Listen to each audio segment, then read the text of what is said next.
الفيديو اللي فات هضرنا على أزمة الرجولة، واليوم جينا نهضروا على موضوع سمه قوي وراه ينتشر في المجتمع كالنار في الهشيم. السلام عليكم ورحمة الله وبركاته، إن شاء الله تكونوا كامل بخير. علاش رانا نسمعوا اليوم بزاف باللي طبيعة الإنسان سواء راجل ولا مرأة هي مجرد اختيار؟ كيفاش تبدلت حاجة كنا نسمعوا عليها بكري باللي هي اضطراب نفسي ولا سلوك شاذ لحاجة كبيرة، واقفين معاها دول كبار وقوانين وحملات كبيرة تاع الميديا والإعلام، حتى البرامج تاع الرسوم المتحركة تاع الدراري الصغار. ولا كاين اللي يحسب باللي هاد الشيء جاب الصدفة ولا مجرد حرية وتطور. مي الحقيقة اللي راح نحيو عليها القناع اليوم هي أن هاد الروينة كامل هي النتيجة المباشرة للثغرة الأولى اللي كنا هضرنا عليها البارح في الفيديو اللي فات. خليونا نحطوا النقاط على الحروف من الأول. الإعلام والإنترنت حاولوا لسنوات يمشيو فكرة واحدة اللي هي انت تزاد هكذا، معنى الإنسان كي يزاد فيه هذاك الجين، حكاية كامل في الجينات وانت ما عندك حتى ذنب. هالجملة رجعوها كأنها حقيقة علمية ما فيهاش نقاش. بصح في عام 1919 جات مجلة ساينس ولا سيونس العالمية، وهي من أكبر وأقوى المجلات العلمية في العالم كامل، ونشرت دراسة هي الأكبر في التاريخ على هذا الموضوع. التجربة كانت على 500,000 إنسان باش يشوفوا إذا كاين صح جين المثلية ولا لا. والنتيجة كانت صدمة وصدمت بزاف ناس، واللي هي ما كانش جين مسؤول على هاد السلوك. نقطة إلى السطر وألالين. الدراسة أكدت باللي العوامل الوراثية كامل مع بعضها ما تقدرش تتوقع السلوك الجنسي تاع الإنسان، وباللي البيئة والتربية وتجارب الحياة والعوامل النفسية هو السبب الرئيسي والكبير والمحدد الأساسي لهذا الشيء. ألو الخدعة نتاع الحتمية البيولوجية طاحت قدام العلم الصارم. الوراثة تقدر تعطيك حساسية نفسية ولا استعداد تاع القلق، بعض الأمراض كما اللي احنا نشوفو كما لا طونسيون السكر، بصح عمرها ما كانت السبب لتشوه الفطرة السليمة اللي خلقنا عليها ربي. وهذا يبين باللي كانوا يدعيو هذا الأمر علاش؟ باش ينحيو المسؤولية على بنادم ويبلعوا باب العلاج والتغيير ويصنعوا ضحايا وهميين ما عندهمش اختيار. وهذه هي الخديعة الأولى. أما الخديعة الزوجة هي كيفاش ينصنع الاضطراب. إلا ما كانش جينات كيفاش نصنع هذا الاضطراب؟ كيفاش يدخل لعقول ولادنا؟ في علم النفس الاجتماعي كاين مثلث خطير، إلا كملوا كامل الأضلاع تاعه داخل الدار يصرى الخلل. الضلع الأول هو غياب الأب ولا التهميش تاعه. الولد يحتاج نموذج ذكري كما هضرنا في مغلب ولا في أغلب الفيديوهات اللي فاتوا تاوعنا باللي الراجل الوجود الذكري ولا وجود الأب في الدار شيء مهم، سورتو إلا كان هذا الوجود ولا الأب حازم ورحيم في نفس الوقت باش يدي منه الرجولة نتاعه.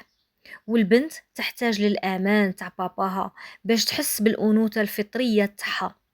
كي يغيب الأب سواء بالانفصال ولا بالضعف تاع الشخصية تاعه والتهميش في الدار يصرى فراغ كبير في الهوية عند الأطفال. الضلع الزاوج اللي هي الأم المسيطرة ولا الحماية الزايدة ولا التعلق الكبير تاع الأم، وإلغاء شخصية الطفل يخليه عاجز باش يطور الهوية الجنسية المتوازنة تاعه، وسورتو إذا كانت الأم تلعب دور المرأة والراجل. أما الضلع الثالث وهو الهشاشة النفسية والميديا. في مرحلة المراهقة أي إنسان يفوت فترة طبيعية تاع التشتت كامل رحنا فتنا عليها، وعدم الانتماء وتساؤلات كتيرة وكبيرة. مي بكري كانت التربية تحتويهم حتى تفوت هذيك الموجة. بصح دروك السوشيال ميديا تحكم هذاك المراهق وتوسوس له في ودنيه وتقول له شفت هاد الاختلاف اللي راك تحس بيه، هذا يعني انت زديت في هذا الجسد، مي جسد غلط ماشي تاعك.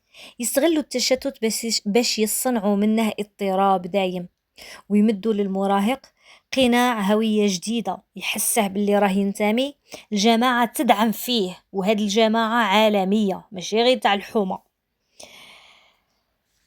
والحاجة اللي نفوتوا لها دروك هي الصراع اللي قعد بين الفطرة والأقنعة في هذا الزمان. في قناتنا بلا أقنعة نحوسوا دايما على الجذور، وفي عمق هذا الموضوع حنا ما راناش نواجهوا مجرد سلوك وفايت، لا، حنا رانا نواجهوا الصراع على الفطرة الإنسانية اللي خلقها ربي فينا.